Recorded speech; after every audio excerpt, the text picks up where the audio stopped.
Hello. This is something a bit unusual. We have never felt the need to do this before, but last night we watched Doctor Who The Well, which is episode 3 of season 2 of Ncuti Gatwa's series, and we had thoughts.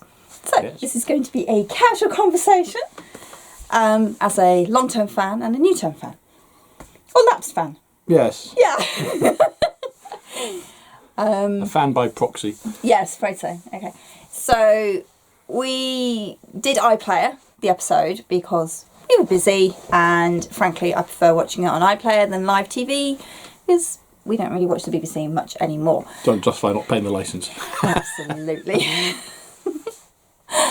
And so we watched it on iPlayer, and I really liked how it started, that they're still trying to get Belinda back home, and it followed on quite nicely from Lux, which was a pretty good episode last week. And so we were like, okay then, cool, so we've got this episode called The Well. Oh, we're in space. Nice slinky spacesuits. I did like that. That was very nice. Yep. And then it's literally falling straight into a quarry. Jumping. They jumped. Okay, technically. Which looks beautifully lit. I mean, I've never seen a quarry look so impressive, let's face it. And things progress particularly darkly from there, weren't they? It just became like a sci-fi horror based on just Well, it was aliens, wasn't it? Yeah. And everyone's dead, Dave. Bodies all over the place, 2 different types of death, what's going on. Yeah. And I thought Ice from X-Files as one theory. Which made sense, yeah. There's clues put there. Half the bodies are completely broken. Half have been shot by laser fire. There's broken mirrors in every single room. So there are clues set up that you could sit and ponder about. They get to the control bit and the data's been corrupted and deleted. And it's like, okay, what are they hiding? So there's lots of things going on. And then we meet Alice, played by the lovely Rose. And, she's deaf. And there's no big deal made about it. She's just a deaf character, and it was beautiful to see that actually in the far future, sign language is mandatory. Everybody has to learn it. And then even if you didn't know sign language, they had the little visual pads, so you could literally type up what you were saying, so Alice could read the screen and understand what people were saying, even if she couldn't see their lips. And what I found particularly interesting was, yes, they had all the technology so that deaf people could communicate and understand what people are saying, but even though this is 400,000 years in the future, they're not fixing deaf people. No, which is so nice, isn't it? How often do we see a sci-fi show where a disability has been fixed? And I was like, please don't do that. No, she's allowed to be a deaf person. Yeah. So she comes in and it's like, I had to kill my best friend because she was going to kill me. I didn't want to do it. And it's like, what the hell's going on? It was so well set up. Yeah. The suspense, the creepiness of it, and the look of it. Oh my God.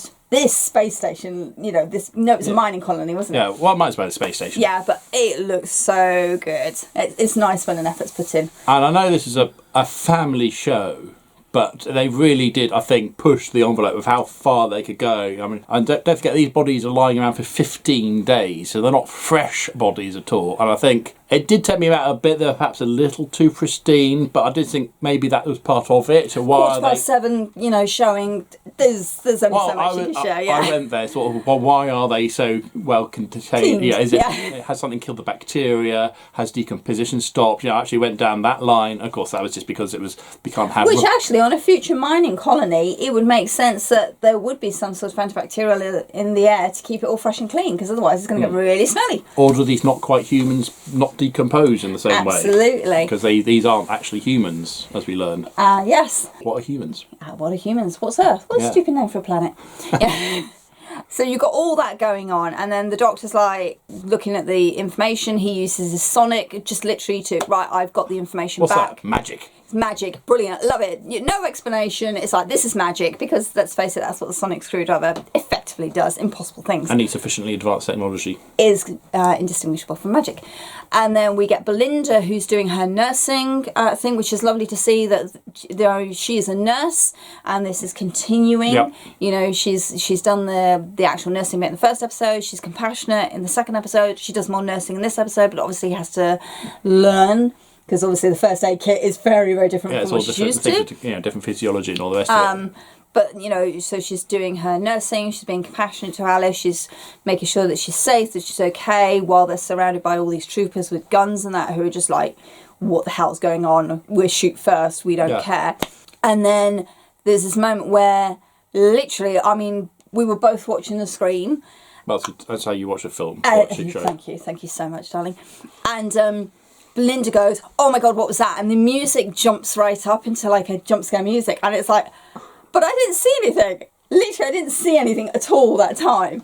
Yeah, but her eyes are crap. I know I've got crap eyesight, but, you know, I didn't see anything. But the whole suspense from that moment just ratchets up as you see the paranoia. Yeah. It's like how stupid people get with guns. Yeah. Isn't it? Literally. And I think part of it is if you didn't see the glimpse of what it was, you think, well, are they going mad? Has she got whatever it is? Yeah. You know. Is them, because obviously they're going about, they started going mad and killing each other. So has it started to Belinda? Yeah. But I was going to say about the nursing. You sort of brushed ahead. Sorry, I do that. Well, it's the fact that she's a nurse first. And I think some people might complain, oh, she's always nurse every single time. Don't forget, she's wanting to get back because she's got a shift start at 7:30. This is foremost on her mind. You know, she doesn't want to miss a shift. And so nursing is a sort of thing that she's prepped, ready to go and do, and probably have a bit of sleep beforehand because she's going to be exhausted by the time her shift starts. What did you do? I bumped around the galaxy for several days, and now I've got to do a 12-hour shift or whatever. Yeah. Poor kid. But yeah, I think she's allowed to be a nurse, and because of that whole thing, I think it's really great that she gets to do the nurse and maybe get some hands-on experience in the field, as it were. Absolutely. All right. And learning adaptability, learning on the job. Yeah. In fact, when she finally does go back to doing humans, a case of, oh yes, you've got different organs. Oh, bless her. Where's my X-ray blanket? That would be so cool. I mean, Belinda is so good. She's such a refreshing character to have.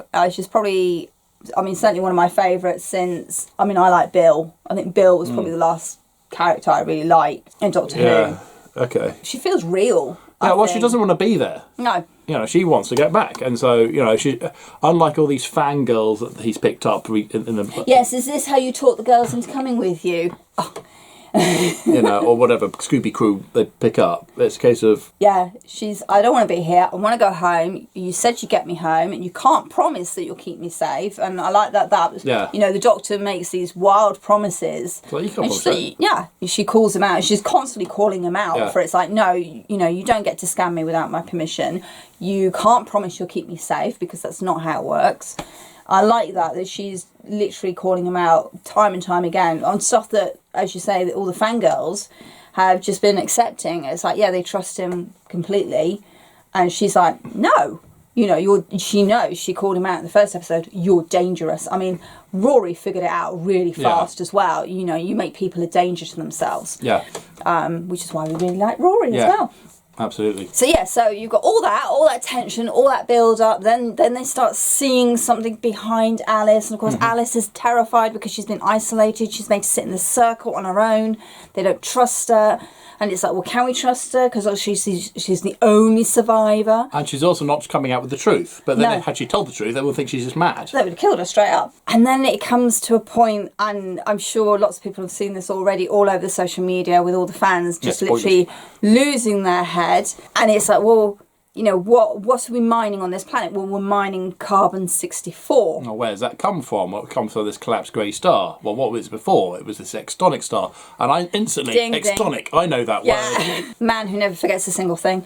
And it's like, well, you know, the surface used to be made of diamonds, which is when I twigged, oh my God, we're on that. We're on midnight. Yeah, that's why she grabbed my knee and wouldn't let go for the next 10 minutes. And it's like, you just got this constant build-up as the Doctor realises he's been here before and he nearly lost last time. You know, he nearly lost his life last time. Yeah, and he only succeeded because of the sacrifice air hostess who sacrificed herself. Yeah. And actually, technically, he didn't win this time either. No, he didn't. He doesn't know it either. Well, even the resolution, it wasn't his actions, it was someone else's sacrifice. So we've got this whole link with Midnight. We see a flashback of David Tennant, and I can't remember who plays Sky. No, I can't remember. No. Sky. Sky, yeah, Mrs. Silvestri. I mean, she's an amazing actress in that. And, you know, so any new viewers, because obviously it's been longer than we want to admit. A little while since that episode, and there'll be new people watching Shooty series who have got no idea about this story. So I'm wondering if the viewing figures on iPlayer for midnight are suddenly going to rock it. Just to have that little, quick flash of the two faces is like, that's enough. That's all you need. You don't need a flashback or anything. That's enough. Little reminder, I've been here before, and it was another life. Oh, I didn't need the flashback. I thought that was perhaps a little oversimplification. It's modern telly. Because obviously, if you haven't seen the episode, the flashback means nothing. And if you have seen the episode and you've got a memory that's not completely crap, then it's like, well, I'm already there. Well, some of us have crap memory. So I didn't need the flashback. So from that point, the whole thing jumps up another notch, because this thing, it does not care. It will literally destroy you. And the Doctor has not won against this thing. But like you said last night when we were talking about it, not only do you have that revelation, but you don't have really a chance to process it, because then bodies are flying through the air. Yeah. Action kicks off completely. Literally, you've just gone that, and boom, there's a body gone. What the hell just happened? And then you have the sort of the mutiny, and then him acting up, and then everyone else dying, and it's just like you don't get to sit still. Because of his actions, 4 bodies in one go, and it's like, bloody hell. And your grip on my thigh got tighter and tighter. It's like, how the hell are they going to get out of this? Because obviously Alice as well, she's really sympathetic. She just wants to go back home. She wants to get back home to her daughter. And it's like, how's the Doctor going to help her? Because he can't. There's nothing he can do to save her at all. She's trapped. With this infection. And actually, I've just realised it's a very similar infection to the Vashta Nerada. From the library, science library. Yeah, once you're infected, that's it. That's stuck. Because it's the same sort of thing, it's behind them, or it's a shadow in that case. But, it's the same sort of... Once it's got its claws on you... Literally. But I did like the fact that we barely saw the thing behind her. Again, it helps having crap eyesight. Literally, it was an outline, a dark... Silhouette? Yeah. It wasn't that word, but yeah, that'll do. Because, in it's not confidential, what is it? Unleashed. And in the Doctor Who Unleashed, which we watched afterwards, he was obviously wearing this rubber mask, misshapen thing, but that was just a generic face. It wasn't supposed to be the creature. You're not really... It's an implication. That's the word I was looking for. Yeah. You're not really supposed to see it. You're supposed to see something. Which makes it even more unnerving, because then obviously a lot of us rely on our eyes. We live in a visual world, and if you can't trust what you see, that makes you even more like paranoid, because you're sitting there and your brain's trying to comprehend what you've seen and it can't work it out because it hasn't got enough. Oh, they were asking, what did you see? And I don't know. Something. I saw something. I got no terms of reference to say what it was. Which again heightens the emotion and all that, because there's the frustration that you saw something but you can't put into words what you saw. So you feel stupid, and then you feel angry because you can't describe it. I think my one issue really with it linking to Midnight was that the creature in Midnight behaved in a certain way and interacted with characters in a certain way. And this is a completely different way of doing it. Obviously it's been 400,000 years under this extonic radiation, so it could have mutated or evolved or whatever. But it didn't entirely feel like the same creature. No, it was definitely behaving differently. Which then led into the other theory, where at the end, again, spoilers, where they escape, or some escape. Some escape, obviously. One jumps down the well with the creature, or so we believe, and it did seem to be the case, because the whispering was happening when they did it. And right at the end, we have one of the survivors who are told, there's something behind you. Yeah, what's that? Yeah. And so we know that she's got one. So at least 2 creatures. How many creatures came out of that well? Were behind Alice? When Shooty was saying, I'm talking to the creature behind you, maybe he should have been saying, I'm talking to the creatures behind you. Yes, the life forms behind you. So maybe each one's got a different way of doing it. So the one that we met at Midnight had that methodology, and then the ones... Because, again, when it all kicked off on the station, she said it happened really quickly. 34 people... were dead. Very fast. quickly. It kind of suggests there was more than one creature doing it. Because I know, and for all intents and purposes, they are human beings, but I know the human being character is irrational. They're prone to acting first, thinking later. Very much a gung-ho system. When a few lose it, you get almost the mob mentality, isn't it? Yeah. The inherited crowd madness takes over. But even so, if you've only got one creature causing chaos, that would be quite a slow progression across the 34 members that didn't make it. And there would also be barricades and stuff. Everyone was yeah. just killed around the entire station. It was all the doors were open, apart from the control room. It's very much an Order 66 moment. Yeah. Star Wars reference there. Yeah, we do a lot of that as well. So that's too much for one creature to have done, even if it was jumping from person to person to person to person. It doesn't make sense that it would be half and half in terms of the death rate of what caused the death. Yeah. So how many creatures are actually out there? Yeah, that was definitely a thought. And that shows, because obviously watching Unleashed, and Russell was talking about writing with Sharma, so that's the writer of this story, and that she came up with this idea, and he goes, well, that feels very like the Creature from Midnight, and it's like that's where Russell's influence has come into the story, because he's managed to link it to something else that he wrote. And I think maybe that was a mistake, that maybe it should have remained an isolated creature. Yeah, Midnight reference was really nice. I mean, you said the cherry on the top. It's the cherry on the top, yeah. But was it necessary? Has it caused more issues than it should have? Things don't quite add up. And you can sit there and go, well, it's evolved, it's mutated. Having 400,000 years. You can make all these excuses for it, but at the same time, it doesn't quite add up. And I think this might be Russell's influence, where he's like, oh, I like that idea because it makes my story better. And it's like, your story was fine. Your story was actually one of our favourites. You didn't need to tag on someone else's work to your own work to make your own work better. It was absolutely fine. But it did work as an addition. It worked in there as an addition, yeah. So I get why it's there. I mean, it's an easy shorthand. But was it absolutely necessary? Probably not.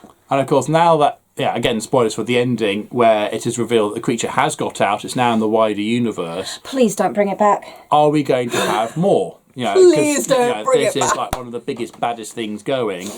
We're going to have to resolve it. We can't just let this thing run rampant. However, there is a quick, easy way out of this with the Blue Yonder. Wild Blue Yonder. Wild Blue Yonder. My arms are too long.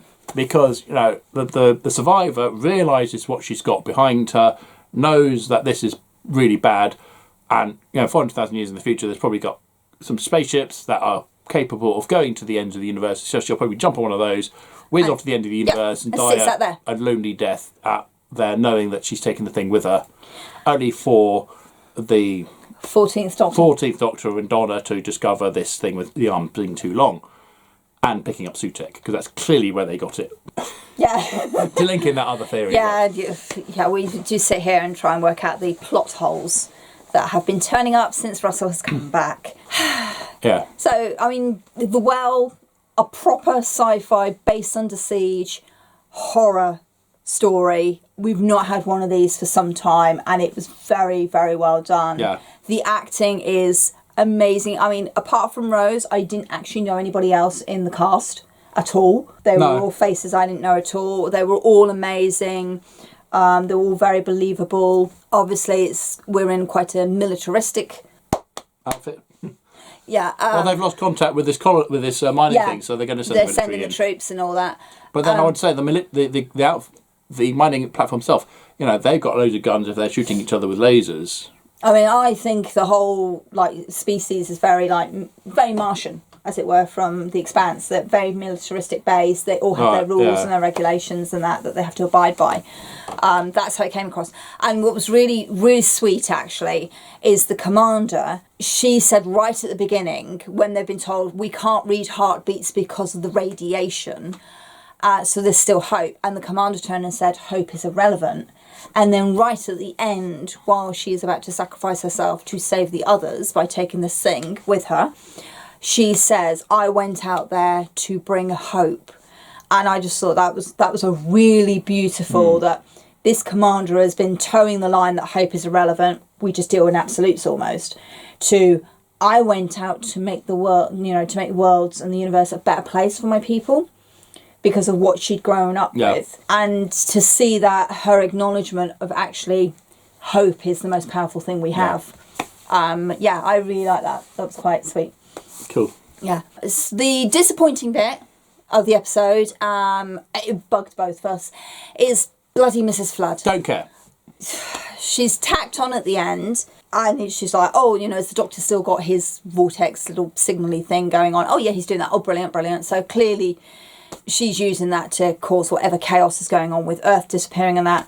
But she's sat there as the commander face that the report's been given to. And it's like, at this point, we don't care. I don't give a damn who she is. I think too little too late. If she turns out to be the big bad of the season, I think would be a massive letdown. I feel she's like a storyteller god because she talks to the camera, she's talking to us. So she's clearly of the you know, she is involved in the storylines now. She's not the master. No, she's not the master. She's not the Rani. She's annoying, frankly, at this point. I don't care. And I think that was the one bit where I was like, I didn't need that. That could have been any other commander on the screen getting the report and going, this is what we did. Or even like Ripley in Alien, just filing in an audio report that gets sent off. Yeah. It didn't need we Mrs. don't Flood. need Mrs. Flood in every episode. And frankly, every time she does pop up, it's like, for goodness sakes. Yeah. Don't care. Really, really not interested. I mean, nothing against Nina Dobson. She's a lovely lady and everything, but please no. We're given no clues that we identify the clues. No. It's all so much speculation, and I think at this point, I'm sure someone will come up with exactly who she is, because there have been so many ideas on who she is, and it's like, no, there should be enough to give you an idea of what this character is and why she's doing what. I mean, we don't even know why she's doing what she's doing, and it's like, at least with the Master, you know why. Yeah. You know, and it's another mystery woman. We had mystery woman in the first series with the Harbinger. So, you know, so we had that, and then of course the whole mystery about who Ruby's mum was, and that was a complete yeah, whatever. Particularly as such a big deal was made about it as well, and it's like, oh shit, you know, the mum's got no DNA record Pointing and all at that. this thing. This is I'm going to name my child. Apparently, It's just nothing added up with that at all. That was so badly executed. It was. Yeah, so here's another mystery woman who's popping up in every episode. No, you've done that. I don't care. But apart from that, solid episode. Yeah, you don't need to have seen Midnight to appreciate this one at all. No. And they are both individuals, a brilliant story. Don't need to have watched anything else in Doctor Who at all. You could just watch this as a hardcore sci-fi horror episode. Yeah, although if you haven't seen Midnight, do go and watch it. It is fantastic. Yes. Knock, knock, knock, knock. You're not 4 times. So good. So good. Yeah. Alonzi. So we don't normally do this, you know, on either of our channels. We just don't talk about Doctor Who at all on there. It's just something that happens. Or TV shows, really. Well, actually, that's very true. Maybe we should start doing that. But yeah, this is the first episode where we actually sat and thought, actually, I think this is something we could talk about, because there's a lot to go on here, and we did enjoy a hell of a lot of it. Yeah. Yep. I think they pulled it out of the bag this week. Yeah. Well done, guy. And I've been particularly jaded of Doctor Who of late, and this surprised me in a good way. Yeah. There you go. So, go and watch The Well if you haven't watched it already. And if you haven't watched it already and you've just watched this video, what are you doing watching a video that says spoilers in the title? We both have a channel. My husband is Wyrmberg Games and talks about board games and mostly sci-fi books. Mostly books. Games are a bigger effort. You're getting there. And I'm Wyrmberg Sabrina, and I talk about books, mostly sci-fi and fantasy, on my channel. We'll leave the links down below in our respective boxes. And also, thanks very much for watching and listening to our ramblings on a Doctor Who episode. There you go. Yeah, so comment down below if you've seen it. As usual, if you have nothing nice to say, then please keep it to yourself. Thank you. And until next time, see you later.